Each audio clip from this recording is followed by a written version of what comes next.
So it's been a while since I switched smartphones, and it's kind of my job. It's kind of what I have to do here on the channel. I got to try out as much stuff as possible. Which smartphones are worth your time, your money? The last time I switched, it was to a not very current device, or at least not a recently released device. I switched back over to the Galaxy Note 9. I got some feedback from people, I got a few messages, that there was a problem with the camera unit on the Note 9. So I wanted to go investigate, and I thought, what better way than just inserting my SIM card to see if I could encounter the problem that people were describing to me. I did not have that issue. I've used this camera unit now for, God, it's probably been like a month. I have not encountered that issue, not even once. In fact, I should just tell you before I get on with switching to the next device that my experience with the Note 9 was great. I even started to use the pen a little bit, this little guy right here. In the past, I wasn't too pumped up about it. I was kind of like,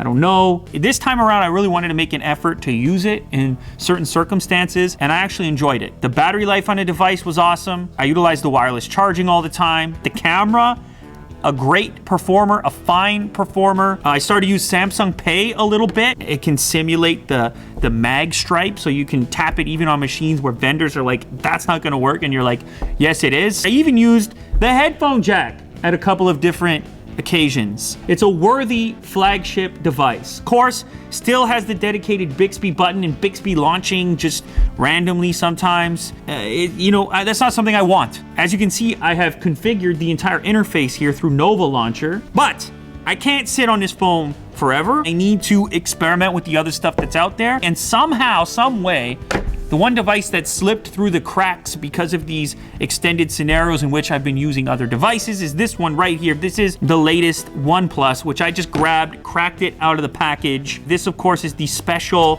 McLaren version with the crazy fast recharge, but it does come at a cost. I'm giving up wireless charging. Come on, OnePlus, let's do it. Let's just throw it in. If you look at the back, you can see the subtle carbon fiber look underneath the glass back, and then, of course, the orange accent around the bottom. I figured if I was gonna switch to the OnePlus 6T, why not just do the McLaren version since I had it? The thing about these devices is that the software is modified by the vendor, of course OnePlus, but generally in a manner which is more acceptable to me, to my taste buds. The modifications that they make typically improve my user experience instead of detracting from it, and that's a rarity in the smartphone space. Generally speaking, I just want stock Android like you would get on the Pixel devices, but if I can't have that, this one here, what OnePlus is doing is kind of my next choice. Of course, I'm always curious about the camera unit. This model does not have a fingerprint scanner on the back, so it'll be face unlock or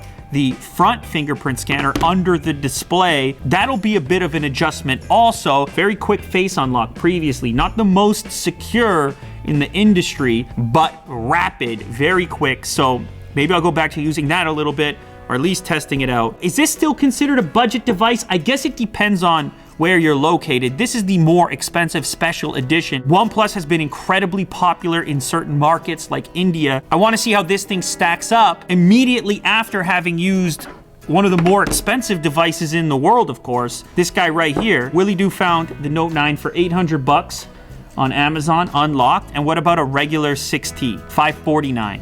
Okay, so a fairly substantial difference. It is time for the experiment to begin. 1.